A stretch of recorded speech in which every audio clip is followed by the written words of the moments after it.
Hey, Sarah, Yes, Jessica?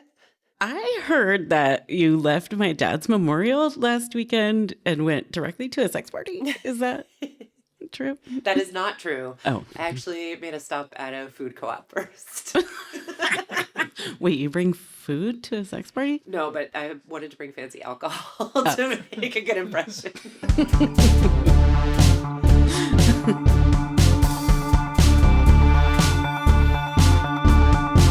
Welcome to Mistakes Were Made. We're a podcast about non-monogamy for messy people like us.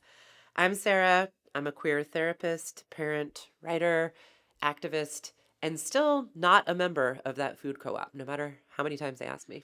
And I'm her husband and co-host Alex, also not a member of the food co-op. I was also at the sex party, though, just for the record. And the memorial. And the memorial. Yeah, I did the same thing. I don't know why you're getting mad at Sarah. Oh, really? Sexist. I like the hot seat. As I learned at the sex party. Sex party terminology. Stay not tuned for actually. more. Oh my God, you guys. So I'm Jessica here producing, and I am just beyond delighted that after 5 seasons of recording this podcast, we finally get to talk about sex parties. Thank you so much. You've been waiting for it this whole time, really. Right? Yeah. You are most welcome. This one's for you. Well, in exchange, you guys should just use my phone number at the food co-op. Oh, that's a great idea. Cool. Yeah. That's good. I thought you were going to say at the sex party. Oh, yeah, no. It will get us nowhere at the sex party. Yeah. We just give your number away to people. It's great meeting you. I'm back. It's your favorite skeptical monogamist, Reagan Jackson. Hopefully you enjoyed our 2 episodes as much as I enjoy giving Alex shit. It's all love, I swear. I just wanted to pop on with an invitation for listeners in the Seattle area, because when I'm not asking probing questions on podcast, I'm a writer, facilitator, and book doula. And I'm about to teach the spring session of Mixtape Memoir starting May 3rd. If you are in the Seattle area and you are making lots of fun mistakes that you'd like to write about, join me for Mixtape Memoir. We're kicking off May 3rd through June 7th, Sundays, 1 to 3 p.m. at Estelita's Library in Beacon Hill. Have you ever just been listening to music or a song comes on and you're somewhere and it instantly transports you through a portal and you're right back in that moment in time? Well, that's the premise of Mixtape Memoir, exploring your memories through song and writing those stories down. It's a 6-week class where we'll be reading, writing, and sharing stories from our lives. I've been teaching this for over a decade now. I can attest it's absolutely a magical experience. And the curriculum came from a dream I had of my grandmother, the late, great Barbara James, who was also a prolific writer and a teacher. There are only a few spots left, so my advice is to register today on my website, www.reaganjackson.com. I hope to see you there. Yeah, it finally happened. I mean, it is worth saying that Alex has been to plenty of sex parties. I don't know if I'd say plenty. It's one hand. I can count on one hand. You've only used one hand at the sex parties you've been to. Okay, let's put it this way. In a world where, what is it safe to say, 99.9% of the world has been to 0 sex parties, you've been to plenty, and I've been to 1. Yeah, I'm in the top one percentile. That's true. And I guess I want to start with maybe a little bit about, well, I don't know if I want to say why that is, because maybe the reasons are obvious, but it is kind of weird to be in a world where a lot of the people that I know are in the sex party world. I know a lot of people, and so it's sort of like normalized, but it is not a super normal thing. No, I wouldn't say it's normalized for me, In even fact, though I also know people who go to them pretty normally. Yeah, and it has a lot of cultural meaning, significance. It's like one of the few things that everybody would probably be able to conjure something when you say that. They know what it is, but they're never going, have never been, or never going to go. Oh, yeah. I mean, I'm just seeing a montage of all of the like orgy scenes from movies that I've seen, in the past couple months. that it appears frequently. Yeah, what Yeah. movies are you thinking You of? know, well, okay. I was thinking of the TV show Sense8. I was thinking about Eyes Wide Shut. I was thinking about this weird, I can't remember the name of it, but a movie I literally just saw last week that had a haunted hotel where one entire floor was dedicated to orgies. All the Ghost time. orgies? Yeah, they were more like vampires, which, Oh, vampires are well known for hosting going hard on orgies. sex Yeah, parties. yeah. Oh yeah. Isn't in what they do in what we do in the shadows. There's Oh, yeah, there's pretty right. I remember right. there's that one orgy where they just like the vibe is off. Perhaps that's the most realistic sex party Yes, depiction. they're mostly populated by vampires. People usually get murdered. In TV representations. I'm back here at Ghost Orgy. Yeah. Yeah, no, ghost. I love that idea. Yeah, we know about vampire orgies, but yeah, what about the ghost orgy? Next episode? Yeah. Already have sheets. STI safety, not a concern. Okay, but yes, why is this such a touchy subject? I mean, I want to acknowledge for, the 5 people out there who have listened to us since the beginning that my arc on this has been dramatic in the sense that the first time I was even like sort of forced to encounter the possibility of sex parties in polyamory and the swinger scene, it was abject horror, I think was my response. You were reminding me that like when we first opened our relationship, one of your conditions was basically no sex parties, which I forgot about that part, I guess. Yeah. Every single one of those agreements it's like a confetti cannon that just And then I think when we certainly like put a lot of effort in our relationship around like when I went to the first one. That's right. A couple years ago. I think it was more than 2 years ago. Yeah, it was almost exactly 2 years ago. Yeah, because it that's was right. right around when your dad died. Because the proximity of dad's deaths and sex parties are an unintended theme. Yeah. Oh, I was going to say scientifically correlated? Or perhaps scientifically correlated. I don't know. Stay tuned. Once your dad's no longer in this mortal realm to judge us. I'll tell you what, if my dad catches wind of this episode, then he will probably die. So the correlation will continue. Yet another connection. Okay, so why are they so scary? Well, I mean, let's just shore up the fact that they are. So in 5 years of doing this podcast, there have been very few things that I was like, this is super risky for me to talk about. Yeah. This episode is in the top 3, I think, of things that feel really risky for me to talk about. I think that as a therapist and as a parent and in the context of like, my community, excuse me, I have a cold, which I did not get at the sex party. Don't blame the sex party. This feels like the kind of thing that really could be used against me, whether or not I knew it, but the kind of thing that could be like bad for my reputation. And I had to like sort of stop and think, you all know that being confessional is one of my mediums, I guess. And so I really had to stop and think about like what was giving me pause about this one. And I think that some of it is what, the sex party enthusiasts in my life would say is just good old fashioned puritanical sex negativity. And I think that's true. But I think that if you just were to stop there, you would actually be missing a bigger picture that feels important if the goal is truly like sexual liberation and positivity, which is our association with sex parties, orgies, group sex is probably adjacent to some sort of abuse, power abuse, consent scandals, people are afraid of those kinds of things because we live in a culture where people are often abused. Right. Sexually and intimately, and where consent is often violated. So any kind of scenario where the possibility for that seems like higher, or where it could be that like nobody is worried about it or concerned about it, I think just sets off alarm bells, and people maybe don't always know why, but they just get the ick. And I think that's a big part of what happened to me. I mean, I have plenty of puritanical like sex negativity to undo in my life.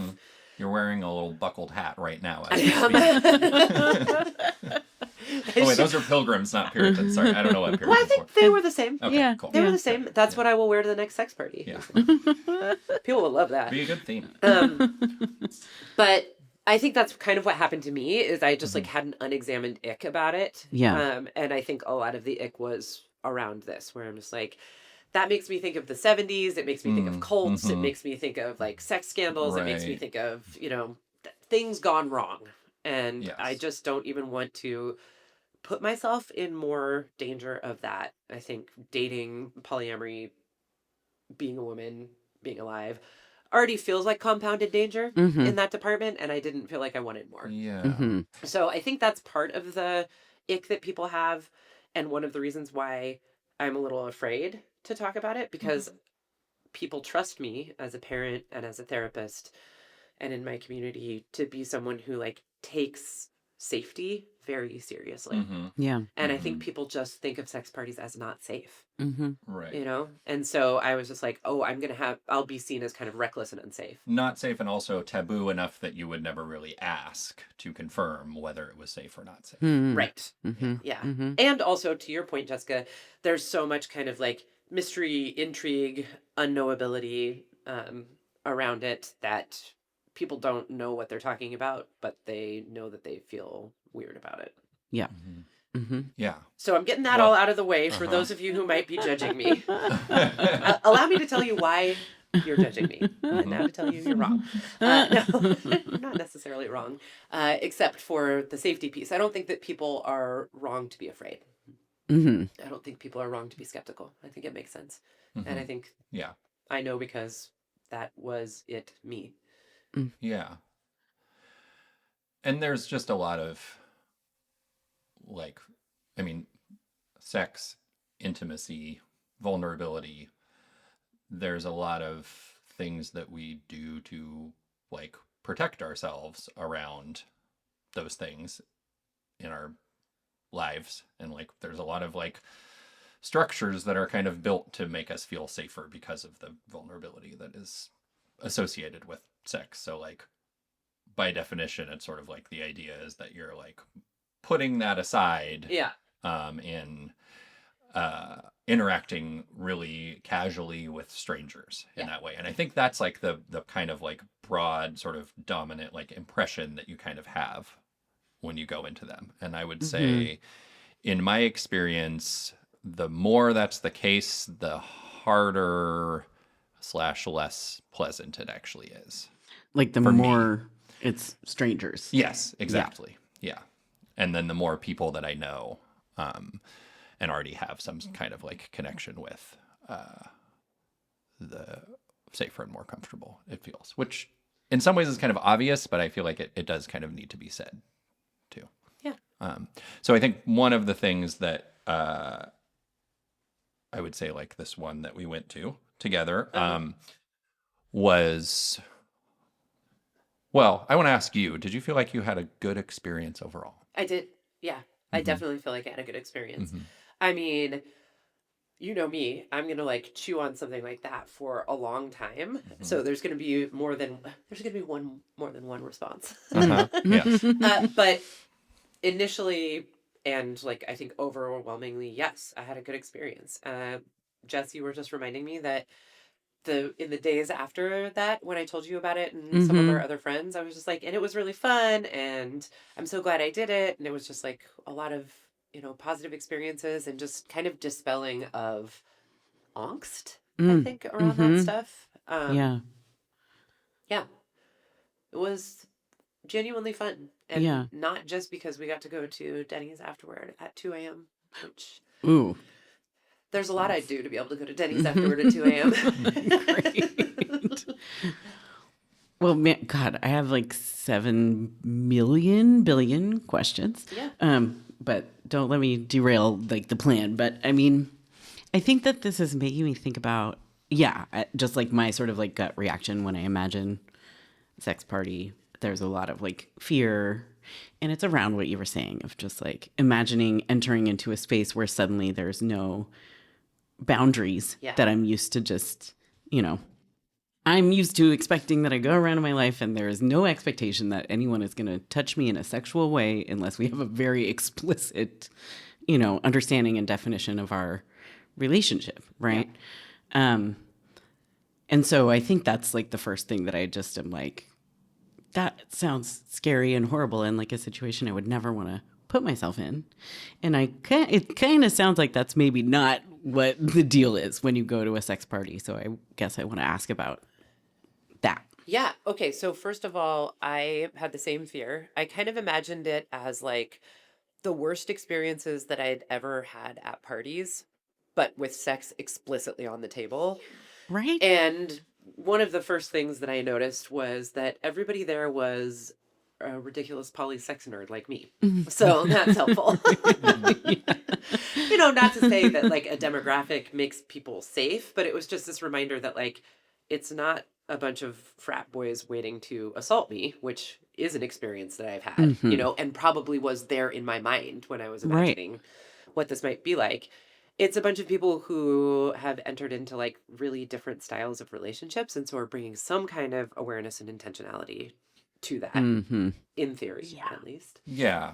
I want to cite the intentionality too, because we're not going to like talk specifically about like whose party it was or where it was or, that stuff. But it's still, I think, worth noting that like, there was a lot of intentionality. And in, most of the experiences that I've had, there has been like, to varying degrees, but certainly never like the frat boy sexual assault kind of vibes that you're talking about. Usually, some kind of framing about consent and reminders about consent up top. I think this was one had the best version of that I've ever experienced. Can you reflect on that a little bit? Yeah. So it's worth saying that to move from abject horror through intense skepticism into just everyday skepticism to tolerance to maybe curiosity, I had to have some boundaries for myself around what would be a good sex party for me to go to if I was going to go to one. And one of them was that it was for queer people. That just, for me, that felt safest. A place where it wasn't going to just assume and revert to heteronormative scripts and acts and experiences, which I, even if that's done in a way that is really, or when that's done in a way that's really consent forward and safe, can feel hard for me. Because I'm queer, and also because that's where much of my trauma came from, those kinds of interactions and experiences. So I knew that it being queer would be essential, and that it would be like organized, or that the organizers would be women or non-binary people. That was really helpful too. So just acknowledging that kind of those demographics being centered helped me a lot. And then the invite itself, I really appreciated because they talked about all of that and they talked about kind of what to expect. And I knew that there was going to be like a time when you come and sort of like meet everybody, and then a structured time where you talk about what's going to happen. And then, the sex party part happens. So it's like very structured, and not a free for all. Yeah. The one thing that I was not made aware of, though, was that when there's a costume or a theme for a sex party, you actually are still just going to be in your underwear. Because I came way overdressed for the theme. I like showed up and I had like all these props and like 5 different layers of costume, and everybody was in sexy underwear and like a hat. And I was like, but I'm a dummy. God, that's a whole other layer of costume design. Like I have never tried to come up with a costume that only involved underwear, Yeah. I mean, I want to just say we slam AI on this show a lot, and I'd like to slam AI for this too. Yes, please. I used ChatGPT as the only time. Wait, no, I've used ChatGPT 2 times. Okay. And both times it has led me astray. The first time was, how do I make a costume for a sex party? And I gave them the theme. And they gave me a bunch of great suggestions that resulted in me being overdressed. They didn't at any point mention probably you're not Yeah. actually going to be wearing that many I Right. think clothes. Yeah. ChatGPT just ignored the sex, The sex part. altogether, Yeah. probably based on programming that told it to do so. What was the other time? The other time was I asked ChatGPT, what do people do when they're like worried about aging? Mm. You know, Mhm. like what are some things that you could do? Which Were you looking for like skincare or? no, like mentally, emotionally, like fear of death. Yeah. stuff. Okay. Because I was just like very curious what ChatGPT would Yeah. say. Mm-hmm. It was not helpful. Mm-hmm. He was just like, what was it? This is a good time to reflect on what you've accomplished in your life. I was like, You're like, am I actually? I am imminently going to die. I'm getting ready ChatGPT to is telling me I will die. imminently die. Wow. Why'd you say it like that? wow. Yeah. So, I mean, I know we're It's kind all of just like the sunset years. Yeah, Time to exactly. It was reflect. basically like that. Yeah. Another thing I wanted to flag about the party was, or like a thing to look for from the sort of advice standpoint is like age appropriateness. Most of the people there were around our age, in Yes. their Yeah. Yes. late 30s, early 40s. Yes. I would say. Right. Yeah. yeah. And into their 50s. And into their 50s. Yeah. Yes. And that was helpful for me too. And again, like, this is just me. These are the things that helped me feel like a little bit safer and more Yeah. at ease. Which I think is a demographic that is probably most prone to enjoying these kinds of things. I think so, yeah.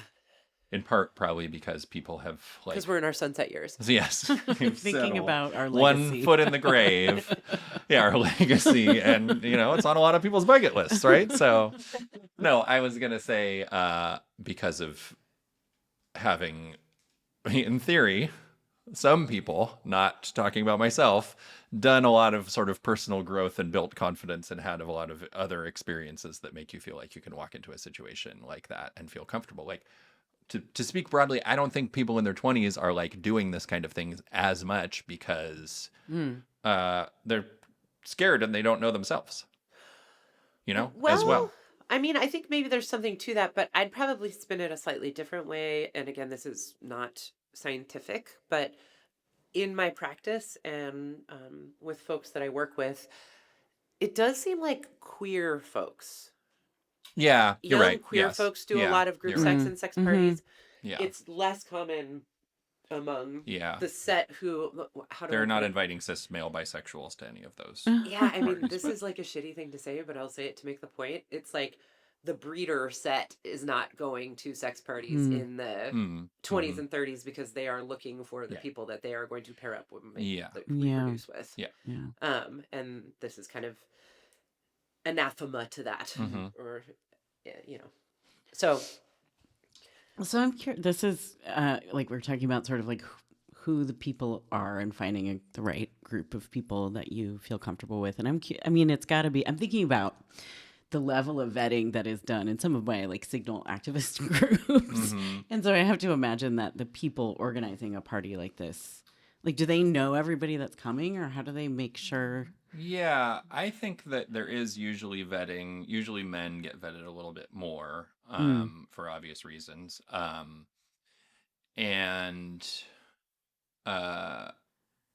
Yeah, it's probably, but it's not like as much as you might expect. And I think, I guess I want to say also, like, I think early on, the first party that I went to, I kind of went to it because I found out that I could. And I was like, oh, I have access to this thing, so I should go. It was sort of like in Jurassic Park. I was thinking too hard about whether I could, And not enough. and not enough about whether I should, because I was just like, oh, I know a person who's throwing a sex party. Like, I'm going to go because this might be my only chance. And then someone got eaten by a T-Rex. Yes. That one was very Then your inner irresponsibly child curated. got eaten by a my T-Rex. inner child. Fucking rampaged by velociraptors, ripped apart. Yeah. Yeah. I don't think that there's a ton of vetting that goes into it, though. Yeah. If I'm being honest, it's one of those, like, in the way that any party people would get invited to. Yeah. It's like you sort of know somebody who knows somebody, Yeah. and then they ask if it's Yeah. okay, and then Yeah. you're invited. I mean, Yeah, there is official like a form that you fill out for both of the ones that I've been to. Not but for me. but you got in without filling out that Yeah, form, I guess. I and filled it not out. for the other woman that Yeah. came with me, Yeah. or the other 2 women yeah, that came with us. yeah. Uh-huh. But yeah, I mean, in some ways, that's what vetting Right. in real life But it's not like looks like. Is posted like, on I can vouch for this person. telephone poles or Right. whatever. It's not a Right. public event Right. that, you know. Yeah, is you in- got to know yeah. someone. I also do want to say this penny is just dropping for me right now that for a lot of people who have experienced assault, it has been at a party. So I just Right, want to like right, name yeah. that. Oh, any kind of party. Any Yeah. kind of Not at party. a sex party. Yeah. I just Right. want to name that, like, of course, this all feels kind of like dangerous and weird because that is a common setting for assault. Yes. Right. Yeah. Huh. Yeah. Maybe that's why I have so much social anxiety. Uh-huh. And probably by either a stranger or somebody who's like, Yes. or is like a second degree Yes, I stranger. was Not a assaulted total at a stranger, party. but yeah. Right. Which, Yeah. again, Right. penny just dropping for me right now. Yeah. Sorry, inner teenager. Yeah. Aren't you glad you're remembering that live on air? Yeah. I also want to make an obtuse comparison to parties in general. Parties, what's fun about them is that you're interacting with people that maybe you don't know super well. That you're like getting to know, and what is sort of exciting is the potential of those connections. And maybe not specifically the sexual potential, but maybe. So like I think that's kind of, that mystery is kind of what makes people want to go to a party. So it's kind of crazy to be like, let's do that, but the potential is way beyond, and it's just like, it would be appropriate for you to meet that person and actually have sex with them right then and there at the party. Yeah. And this is where I think for me, I was initially enthusiastic about that idea, and then very quickly it became the thing that I was least interested in relative to sex parties. Yeah, and it's interesting. Like, I mean, I think probably many people are, it's like exciting to meet people you don't know at parties. But in some ways too, like what I love most at a party, this is non-sex party, just traditional party here, is also like you get together a bunch of people that maybe it's tons of people that you know all of them really well, but you don't usually get to hang out with all of them at once. And most of the time I will be the person who just like is like, oh my God, it's you. We haven't seen each other in so long. And then we're going to be sitting in the corner talking for like 2 hours. But I could imagine that being like, when I apply that Principle. like lens to a sex party, I'm like, I get why that could be. You're like, oh yeah, it's, Jane Doe, who I haven't seen in a really long time. Sorry, I don't know. Weird I shouldn't weird use that. example. Yeah. I was like trying to think. Okay, scratch that from the record. Oh, cool. It's Are you talking about Jane Roe? Because either way, it if got it's a fucking Jane, weird. if it's a Jane Doe or a Jane Roe, it's a weird example. oh, cool. It's my old friend who I haven't seen in a long time, Yeah. and I want to hang out with them. Yeah. Okay. Yeah. And I think that you're onto something here, other than the misnomer. That I think that is also kind of a lot of what happens. It's like not like you could go to a sex party and literally have sex with all of the people. Probably Right. like you're maybe going to connect with one person in a maybe maybe a new person, maybe a old person, or maybe like a small group of people. But like that's I think mostly what's happening is like people are kind of deciding who they want to like spend time with in that way. It also became clear to me, again, in the sort of like demystifying sex parties realm, that people come with like crews, or they're people that they already know or that they do this stuff with. Yeah. And so it's not, I think, unheard of that someone would show up and be like one person or two people. But it definitely seemed to me that like, and we were an example of this, where you like kind of show up with a group of people that you'd be comfortable. Right. Which was one of the hooking up probably with. best things about Right. it for Yeah, me yeah. in this particular time, is that like you and I kind of went together, but also there were a number of other people there that Our plus ones were different people. That's true. Yeah. And people Cute. that there was a small handful of people at that party who I had had sex with before. Not to brag. No. And that just made it feel more chill. Yeah. Right. Right. So it's also Yeah. worth saying that, you like do a little mingling, everybody is in their underwear. It's way less suggestive than you might imagine, given that. Mm-hmm. And then there's like everybody gathers and you talk about what's going to happen and you talk about consent and you talk about boundaries and like sort of safety plans and expectations. And then also like what the different areas are sort of for. There's like a chill out area and a like non-sexual touching area and a interim area and a eyes wide shut area. Mm-hmm. Yeah, hardcore fucking is okay area. Yes. I would say. Yes. Yes. Yeah. Exactly. Mm-hmm. So there's a lot That's- of like stepping stones into the whole experience, and I think there's a lot of different levels that you can experience it at. Yeah. And that was kind of surprising to me. I didn't realize. Yeah, that's just like hearing that description of those containers or areas is really comforting thought. You Yes. know? Yeah. Interesting.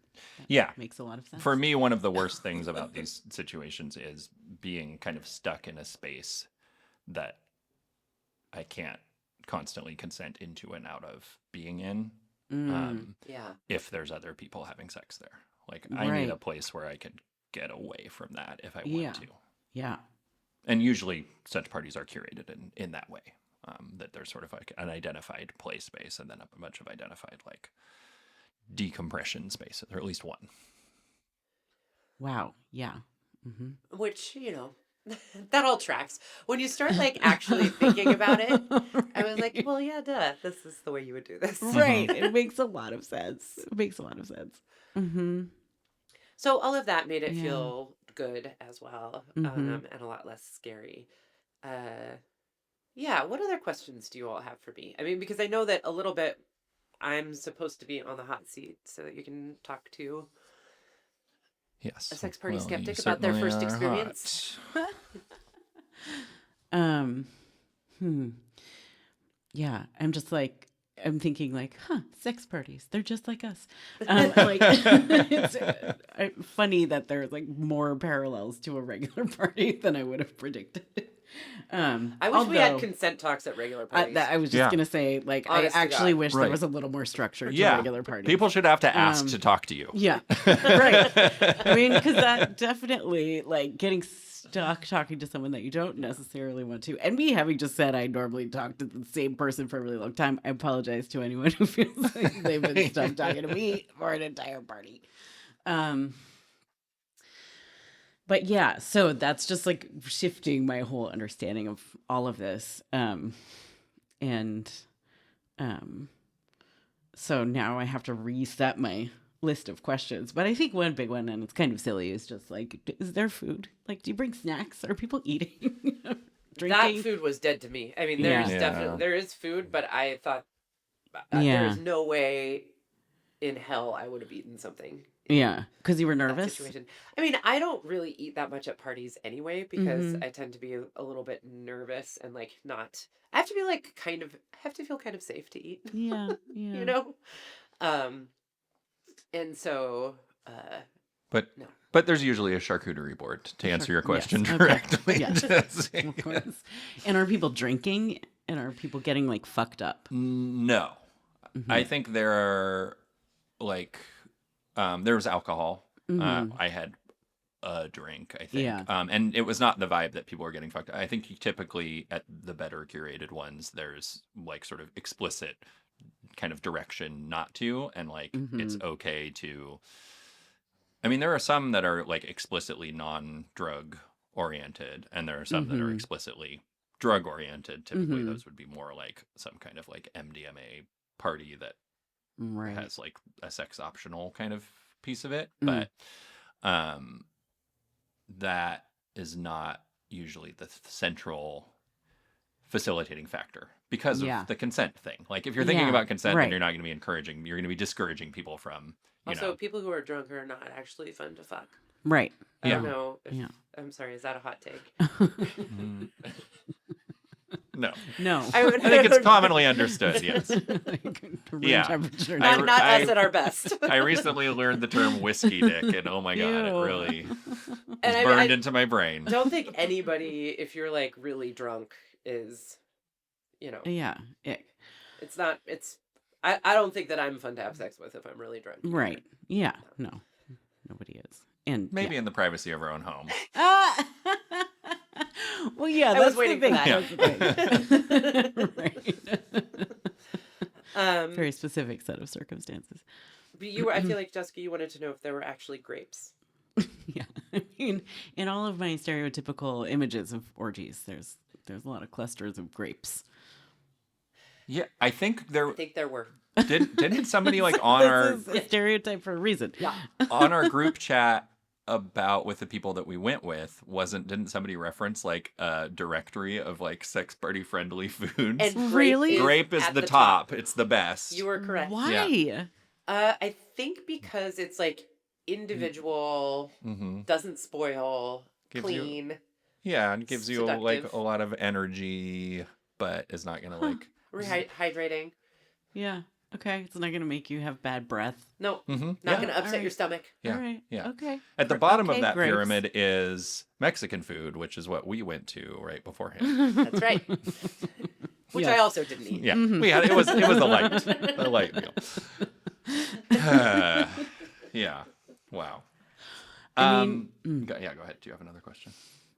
Well, so, okay, we've established that there was a lot of things that make it feel like safer, less, abject horror inducing than Yes. one might expect. But I don't know, just even so, arriving there, were you scared? Yes. Yeah. I mean, I would say I have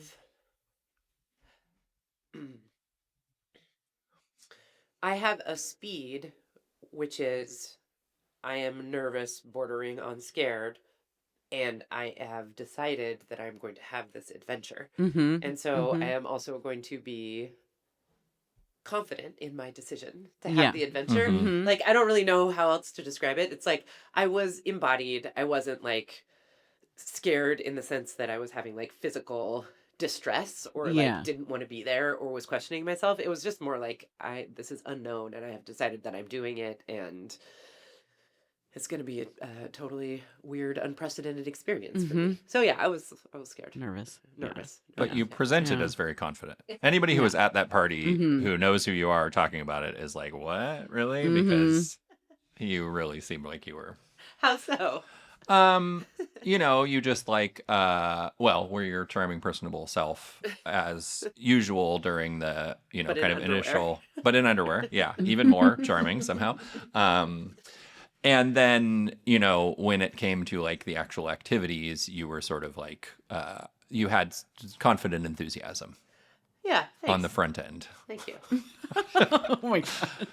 I guess I'll that's leave true. the rest of that to the imagination. I guess that's true. No. There was probably part of me that was just like, if I suggest things first, then I will be able to direct what happens instead of being at the mercy of what someone else might suggest. Yeah. Yeah. Yeah. Were you scared, Alex? Was I scared? No. I was like a little, maybe, yeah, like a little bit. Because you don't really know what's going to happen. You don't know who's going to be there. You don't know what their vibes are going to be. I think I was less so because of my comfort with a lot of the people who were either coming with us or who I knew were going to be there that I already knew. So no, I tend to be, as we've talked about on the podcast in the past, an optimist on the front end who is then suffers the consequences Inner afterwards. child is eaten by a T-Rex. Yeah, exactly. That's definitely what happened with the first one that I went to, where I was just like, this is going to be fine. It's going to be so great. Who knows what will happen? Anything can happen, and it's all going to be wonderful. And then I had a very bad experience. Yeah. I Oh, go ahead. think that it's really cute to just notice how our arcs cross each other. Yeah. Yeah. And that I Yeah. will trouble things to death on the front end, Yeah. and then usually be able to process okay on the Yeah. back end. Yeah. And one Seems thing like I it- learned from this party in particular, I think, because it was circumstantially different, it was the first one that you and I went to together and stuff like that. So there were a lot of things that were like easier about it than past experiences that I've had, but it did show me that I need a lot of integration and like processing Yeah. afterwards. It's really cute. It like definitely is it cute? It is cute. Oh. I like it about you. Yeah. Yeah, like I like everything that happens, even things that I don't know that I'm observing in the moment, I am observing, and like they're, getting saved. And then sometimes, a week later, I'll be like, oh, that thing happened. Holy shit. Like, or like I saw that over in the corner and I hadn't even thought about it. And now I have to like integrate that. Yeah. Which is not always my favorite. Maybe doesn't always feel worth it even. What are you laughing at? I'm sorry that I'm laughing. I'm laughing at myself, not at you. I really appreciate what you're saying and want to spend time on it. You were just reminding me of some of the ridiculous things that I did at the sex party. Oh, and then I was cute. just like, oh my God, I'm so ridiculous. Uh-huh. And like, I guess I haven't integrated all of it. Like Yeah. how I am kind of like a silly teenage boy at heart sometimes in sexual settings, where I'm like, what if we tried this? Yeah. Yes. And everybody's like, yeah, people don't do that because like the physics of it yeah. doesn't work out. Uh-huh. I'm like, let's try anyway. Which I do want to say, Aw. like, that is kind of the joy of this setting is that everybody is like a silly teenage boy. And it's kind of like where at our best, we're showing up with that energy. And it is like sort of an innocent, like hopeful, wondrous energy that like, in theory, there's no reason that sex shouldn't just be like playful and fun and spontaneous and Kind of dorky. and like joyful. And I do see people in these situations sometimes really able to conjure that in a way that I believe, and I'm thinking of a very small handful of specific people who I really like love them for that. It's really beautiful. And for me and probably you and probably a lot of other people, there's a lot of stuff that gets in the way of that in theory. Yeah, I mean, if I were to share, because I want to come back, Yeah. I don't want to forget to talk about the integration piece, but I want to kind of meet you Yeah. there because I have some feelings about it too. Yeah. To share what my arc inside the party was. Yeah.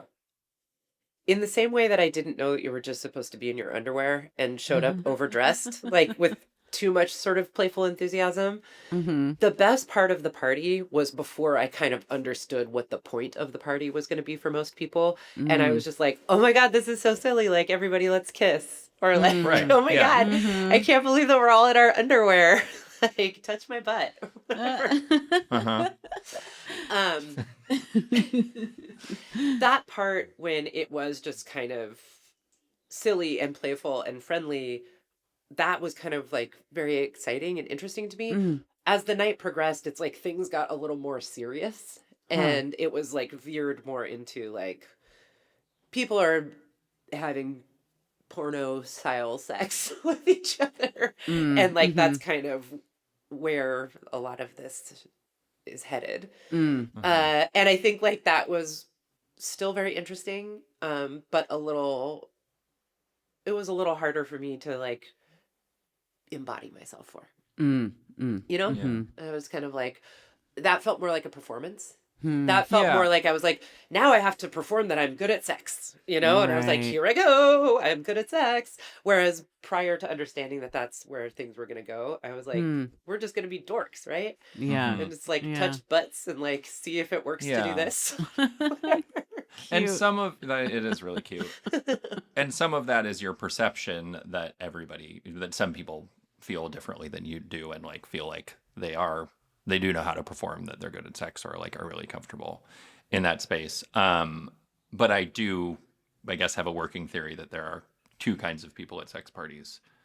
One is the kind that really enjoys having like either voyeurism and or like exhibitionism and enjoys being watched and watching and being in public in that way, and that is great. It is. But that is a pretty important thing to have if you're going to do that. Yeah. And if you don't have that thing, having sex around other people, also having sex, or around other people not having sex or whatever, is intensely distracting. Like Yes. for me, it is extremely distracting. And I think like that's partly probably due to, like shyness and all sorts of Also things. just preference. But it's also partly due to like distraction and focus, and like Yes. part of what like sex is to me is sort of like losing myself in the experience with like one, or I guess a small handful of other people. But when you're in like Grand Central Station or whatever, Yeah, it's that like, was my problem with it, too. whoa. Yeah. I could, when we were like in the Grand Central Station of it all, like people are just walking by and like observing you and filtering in and filtering out. That's when you were like, when being silly or playful or like sort of sensual felt available Yeah. and embodied. But then when you're like having sex and you're like, I will be coming now, or I will be making other people come, or we will, whatever. I learned that I have to have like the situation has to stay static for at least a little while. Yeah. So Yeah. that I can get into a modality where I can come, essentially. Right. Yeah, Like yeah. otherwise I'm just like, it changed again. Oh Yeah. no, it Right. changed again. Yeah. Yeah. It just changes a lot. Yeah. And that then makes it hard for me to actually like embody myself long enough and not be aware of my surroundings long enough. Yeah. I That makes a lot also of think sense. that I think there's just like a physiological thing there for me. Yeah. Because I think I could enjoy the exhibitionism of it or the voyeurism of it and like really sexually enjoy it, but I would need that to stay the same for Right. like Yeah. 15 minutes. Right. Yeah. Yeah. And then we can change the milieu again. Right. Yeah. Yeah. Yeah. That makes a Well, ton of and sense. people can correct me, but I'm not going to leave this episode without saying, if you're a person with a penis who is trying to like perform sexually in those kinds of distracting settings, it's not a thing that is easy for almost anybody. Yeah. And I think it's worth naming that like a lot of men come into those situations with like a lot of expectations on themselves of like, this is what I'm going to do and this is how I'm going to be. And like, there are like biophysiological reasons that your body will treat you differently and perhaps betray the way that you're trying to show up. And like, I don't, there are things to do about that or ways to approach it. I mean, but Yeah. for what it's worth, I understand because people have told me as much that a lot of people with penises are taking Viagra at parties like that. Also, the emphasis on orgasm, as much as it existed, seemed to really emphasize women's orgasms more than men's. And in my observation of everything that was happening, it did not seem like men were coming a lot. Yeah. I think they probably were, but it was like that. I think that kind of setting, that's not. Yeah, which as is like, that is emphasized. all, I would say, casts a bit of a pall on it all for me in some ways, because I love it when men are coming. I love it when men are coming too. Yeah. As we've discussed on the show. Yeah. You guys know this about me. Yeah. I love it when everybody's coming, but Right. and I love it when men are like able to be vulnerable and like, so, but also can't always conjure that level of vulnerability that I want myself. Right. Yeah. As well. Yeah. Thank you for that aside. Of course. For the man's corner. For the man's corner. Thank you. I will also say that like I had a bunch of really like fun sexual experiences at that party, like even in the more eyes wide shut portion of the party. And it was really hard for me to be embodied and not be vigilant. Yeah. Because Yeah. I mean, like everything that I just said, and also it's really vulnerable. Like, Yeah. how many people do you Yeah. think were probably there? Like 45. 45 or Oh my 50 God. people. Oh, that's so many more than I That's was a imagining. lot of people. And just like, you're in an incredibly like physically vulnerable state. And Yeah. it just is really hard to turn off it was hard for me to turn off the vigilant part of me. Oh yeah. And a little bit, this is where I like take a fun conversation and make it not fun. But a bunch of like men who are feeling sexy roaming around in a space is just not a space where my No. nervous system Oh my is God. ever going to rest. Absolutely. You know, not. and so that was like a thing that I learned too, is that it's like, and that's fine. I still had a lot of fun. There's like a lot to be done there, but like the expectation that my nervous system was going to like settle in any meaningful way in that setting, there's nothing anybody could have done. It's just like, if there's a lot of men there interested in sex, I'm going to be vigilant. Wait, and you know? felt like that even Yeah. though I was there ready to fight them? Yes, believe it or not. Because that's why I fucking came to the party. Yeah. Yeah. No, sorry, I'm joking, but And then it's Yeah. like, you know, because I've just like scanned for Funny 'cause danger in it's those true. kinds of situations. And like, I don't think this was one of the integrative things that I was thinking about on the other side. It's not my fault that that's true about me. Right. You know, it's not my fault that I feel that way. Yeah. It's the world's fault. Yeah.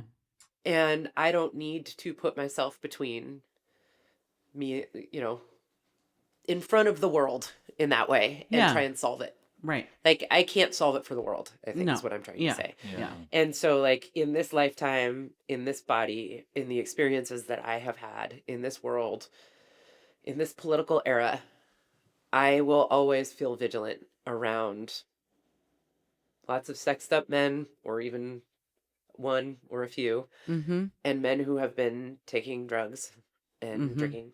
Mm-hmm. I'm going to feel vigilant on my behalf, and I'm going to feel vigilant on the behalf of a bunch of people Yeah. in that setting. And like, that sucks. I wish that weren't the case. I wish I lived a different life. I wish I lived in different times. I have certainly tried in a million different ways to excise this part of me, to heal it, to change it, to make myself liberated in the face of it. And I think one of the things that the sex party like helped me actually encounter is that that's not going to happen. And that's okay. And it's not my fault. And it doesn't mean that I'm sex negative. Yeah. And it doesn't mean that I'm not liberated. It means Yeah. that this is the experience that I am having of living in these times. And like, in the face of that, I find lots of opportunities to explore and be free, but I'm not free. And nobody else is either. yeah. Yeah. And that sucks. Mm-hmm.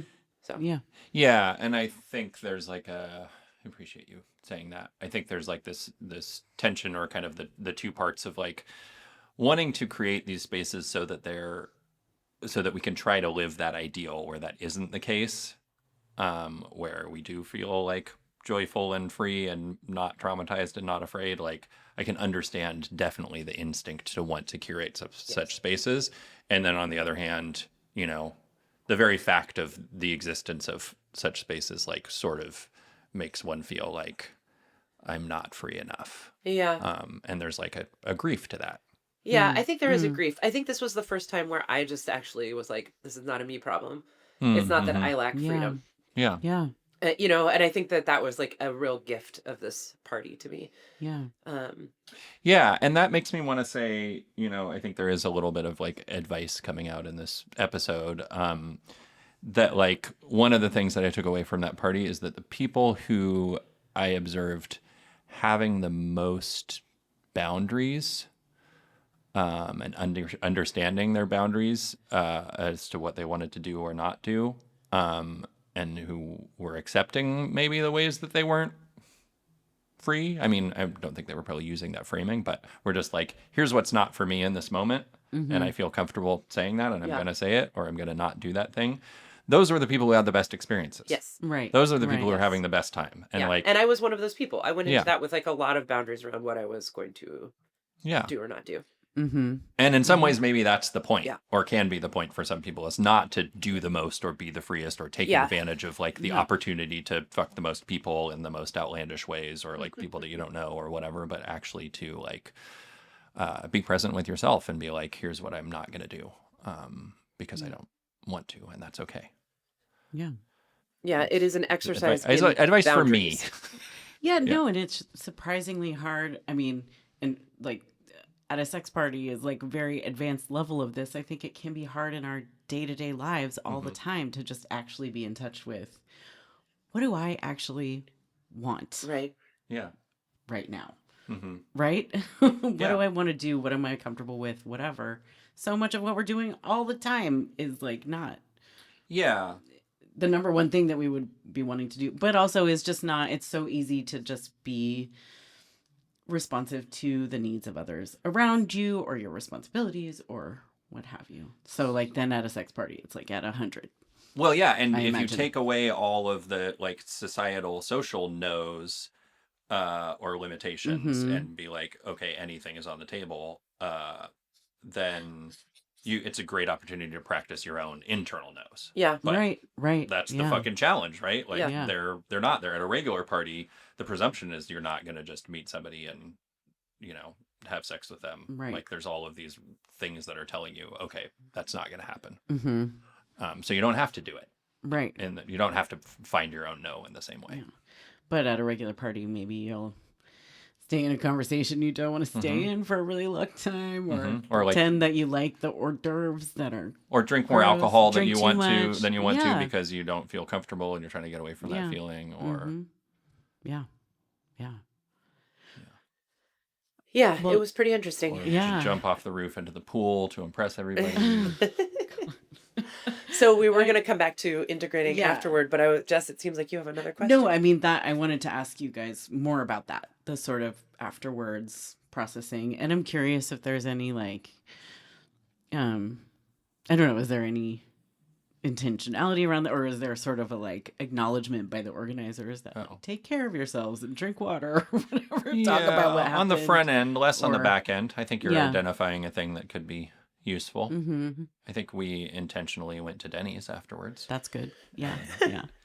I would say one of the things that I learned, because I had encounters with people there that I am not like in any particular intense relationship with necessarily, but I was aware that if I have sex with you, like the next day, I would like to hear from you that you had a nice time. Yeah. That's actually all I need. Mm-hmm. But it was kind of an interesting, like, simple thing that I noticed. Yeah. Where I was like, I just want to hear the next day that you had a good time. I mean, dude, that makes so much sense because again, if I see my long lost friend Jane and we talk for 2 hours in a party, I would probably text her the next day and be like, it was so nice to catch run up. into Yeah. you, right? It's just like there's a lot of intimacy there. And I think like the next day you can be left with this feeling like, was that all good? Okay. Yeah. Right. Totally. Do I feel okay about it? Do they feel okay about it? So I feel like that kind of check in on the other side was something I noticed that I definitely needed. And then at a sex party, that's not really available. It's not. No, not Right. necessarily, because you don't necessarily don't like have know. contact information for everybody Right. unless you exchanged it, right? Yeah. Mm-hmm. Huh. Yikes. That's rough. And then, I mean, yeah. Is that something you would do differently? Like at a future sex party, would you like make sure to get everybody's number I don't know. that you like, It's a good connected question. with? It's definitely something that I've been thinking about with my partners now, where I'm like, Yeah. oh, I just kind of feel this way with everybody. Like with my Yeah. partners, if we like were intimate the day before, I want to hear from you. Yeah. Like, the next day. That makes a lot of sense to me. But I want to hear from you specifically about how you had a nice time having sex with me. I want to be really clear. Yes.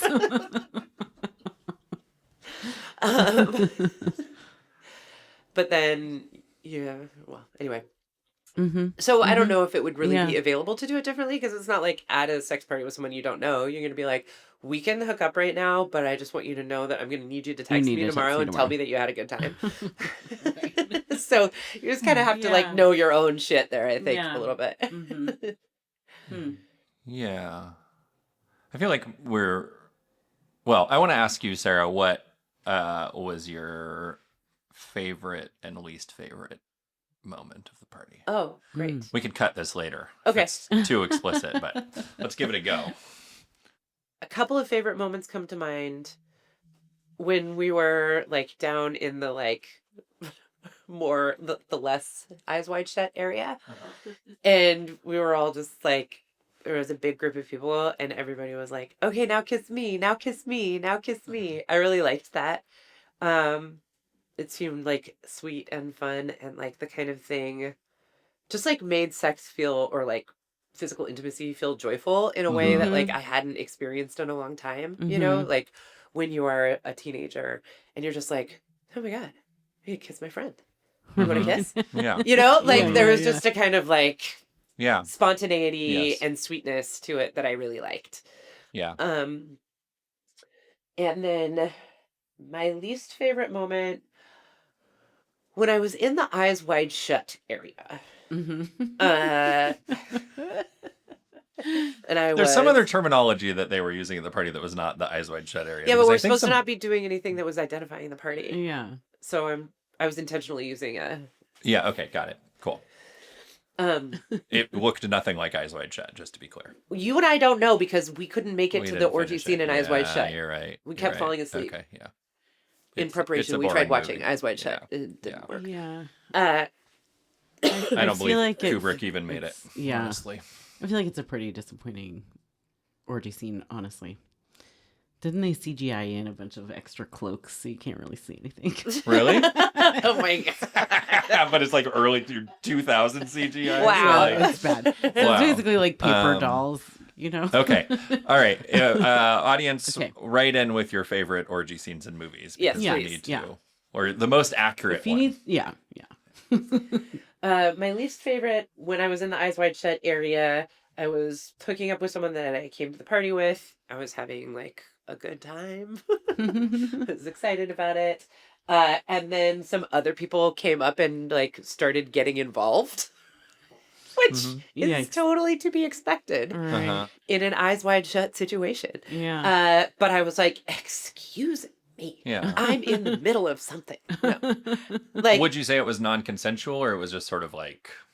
it's not like no, it wasn't non-consensual. Well, I'm trying to remember all the ins and outs here, but it's a little difficult. It was a distraction that you didn't appreciate at that moment. Right. And in that moment, like if you're hooking up with someone and, you know, a person or a couple people come up and they're sort of like, let me get involved there, you could both say no, or one of you could say no, but like you can't, it's hard to like have a confab about how everybody's feeling. So I Yeah. think in that was an example of where I felt some internal pressure to go along with it. Yeah. And I Yeah. wasn't really sure that that's what I wanted, but I Yeah. didn't really know, short of just being like, okay, I'll leave, you know, Yeah. that what the other option So that was. question of, yeah, and I remember we reflected on this afterwards, that like in spite of the fact that consent was so heavily emphasized in the beginning of the party, it did, you know, in the sort of talking orientation part, it did still kind of feel like it wasn't always quite so Explicit. as explicit as you might have wanted. Yeah. Yeah. So, you know, I Yeah. mean, that like just gave me a taste of the thing I was afraid would like be the overwhelming experience, which is that I just was internally pressuring myself to be cool with stuff that I wasn't actually cool with. Yeah. Right. It's actually pretty amazing that over the arc of, you know, 5 or 6 hours, there's one instance where it felt that way, and most of it really didn't feel that way at all. Yeah. You know, and the complexities, the relational complexities of that are, you know, kind of unique. If you're sort of like hooking up with someone that you already knew in a serious way for the first time, Right. and then people are like, well, let's get involved with that. You're like, well, this Right. is actually the first time that we're Like, hooking yeah, up. you So. need some context here. Right. Right. Because who knows? Like to them, it could have been just two people who Right. were like partners in the outside world. Right. Yeah. So that was, you know, my least favorite, but overwhelmingly a positive experience. I thought it was a really, I really appreciated how people did it. I appreciated the people who were there. And I'm like very happy to report that that arc from abject horror to first sex party, that's 6 years long now, has ended on that happy note. Abject delight. But, you know, I will also say that I don't know that I'm like a sex party enthusiast now, Mhm. you know, and I think that's Yeah. worth saying too, that Mhm. like a lot of people I know who do this Yeah. are like such, they're like evangelicals for it, you know, Yeah. they evangelize for it, is Uh-huh, what I'm uh-huh. trying to say. Often people who Many are of them are former evangelicals who now evangelize about sex parties. But I would say probably not dissimilar to my feeling about parties in general. I'm like, well, one of those every once in a while is enough, Yeah. you yeah. know? And I wouldn't probably be in a huge hurry to go again. And again, I would want like the circumstances to be such that it was queer and Mm-hmm. I knew the Mm-hmm. folks and stuff. So I don't think that there will be a ton available anyway. But I don't know. What do you think Yeah. about that, Al? About what?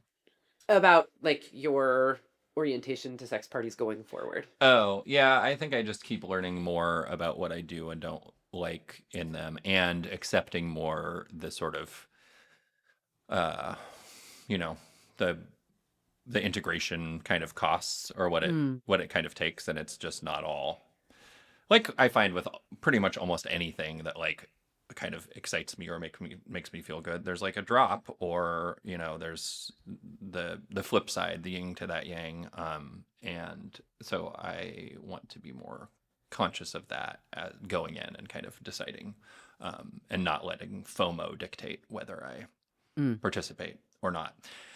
I also want to say, like, you know, I've had some really great experiences in sex positive spaces that were not explicit or that were explicitly not sexual. Like, Yeah. we went to a month or two before that, we went to like a lingerie party that was just like That's right. everybody was wearing lingerie, but it was explicitly named as like, this is not a play party. Like, no sex is supposed to happen here. Mm-hmm. And it was like, Like no sex, no kissing, no Nothing. touching. yeah, I mean, there wasn't like a rule about no touching necessarily, but Mhm. it was, I think it was pretty clear that like, you know, people were not there to be like hooking up or even like finding people to like go hook up with somewhere else at the Yeah. same time. You know, Okay. it was like really framed as like Playful. playful and fun, and it felt great. Hmm. It was like really, it felt like a lot of the good parts without any of the like bad or hard parts. Yeah. And that might just be a reflection of my own personal like kind of comfort with sex with like people that I'm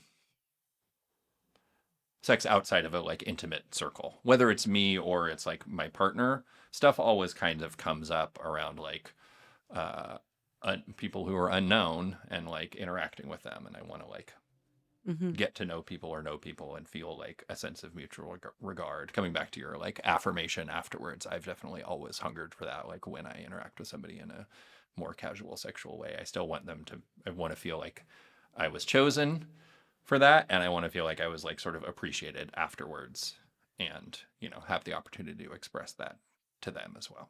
Mm. Yeah. Yeah. So that's what I want. That's what you want. Affirmations. Mhm. You know, it's hard to get affirmations in this world. Yeah. Even once you know that that's what you want and you ask people Yeah. for it, it's Mhm. hard. Yeah. I don't know that's why. True. Yeah. Yeah. Yeah. They're, doesn't cost people anything to give them, No, or does it? it must. It feels like Somewhere. it does, maybe. Somehow. Yeah. Well, allow me to affirm for you, Alex, Hmm. that I had a great time with you at that sex party. I thought it was really fun. I really appreciated you inviting me and the 4 other people that we went with. Thank you for choosing me and then letting me choose someone, and they chose someone and they chose someone. Yeah, it was really great. It was. Yeah. Well, and thank you guys for bringing this sex party tea to the podcast. It's been incredible. I feel like I've learned so much. So thank You're you. so Are you welcome. disappointed, Jessica? No, I'm so reassured. What are your feelings? Like, Are you jealous? Um, Disappointed? I would not say that I am jealous. I would still say that I don't know that I'm not currently in a sex, like getting ready to RSVP to a sex party personally.